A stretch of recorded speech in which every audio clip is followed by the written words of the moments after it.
A lot of the time when it comes to practicing guitar, I can say to people, what have you been working on? Well, just everything really. Okay, but specifically what? And they'll just say that they've been playing, which good, because you are practicing the guitar. Key thing with practice, first of all, is that it is fun. Think of practice as a fun word.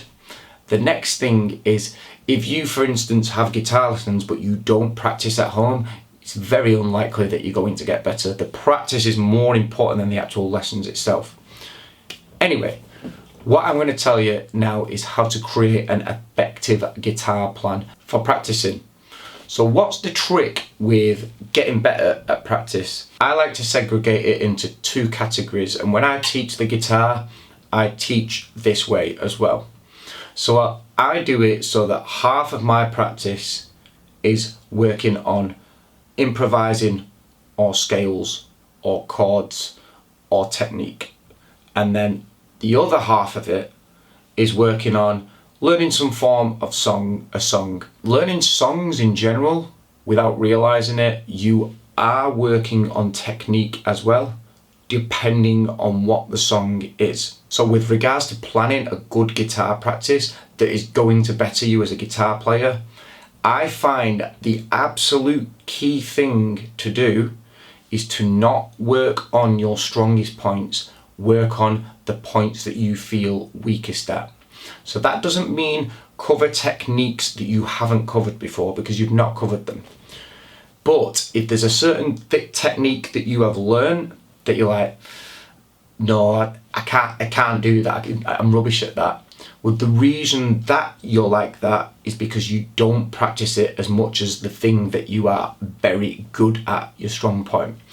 So, an effective guitar practice, I would spend plenty of time working on your weak points, these being your weak points, these being your strong points. So for instance, you might say my strong point is doing open chords. My weakest point is doing bar chords. So what do you work on there? It doesn't mean you just purely work on bar chords. What we want to do is find a balance between the two.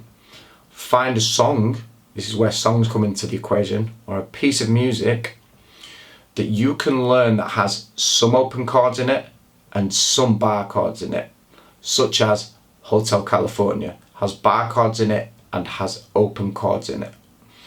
And don't do everything within your capability to try and avoid doing the bar chords. You have to keep doing the bar chords to get better at the bar chords. If you avoid the bar chords, you will not get better at the bar chords.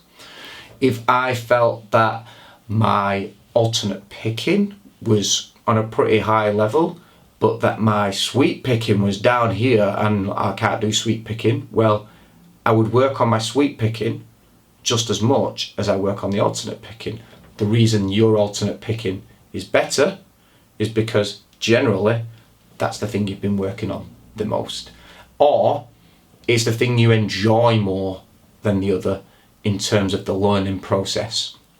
So the way you can plan an effective guitar practice, sit down at the beginning of your guitar practice, 5 minutes before or whatever. Number one, think of it as fun, and then also grab a pen, piece of paper, and just write down, right, okay, what are my weak points, what are my strong points, and just try and get at least one weak point and one strong point, and try and blend the two together somehow. Then try and find a piece of music that has something involved with both your weak point and your strong point, and again, practice that piece of music, and that will help blend the weaker point more towards the strength of the stronger point within the long run. But you have to spend plenty of time on it. Enjoy the process and enjoy the mistakes that you make as well. Frustration is a really good thing, especially when you're working on one of the things that you're weak at or that you despise doing, because eventually when you do get it, it's such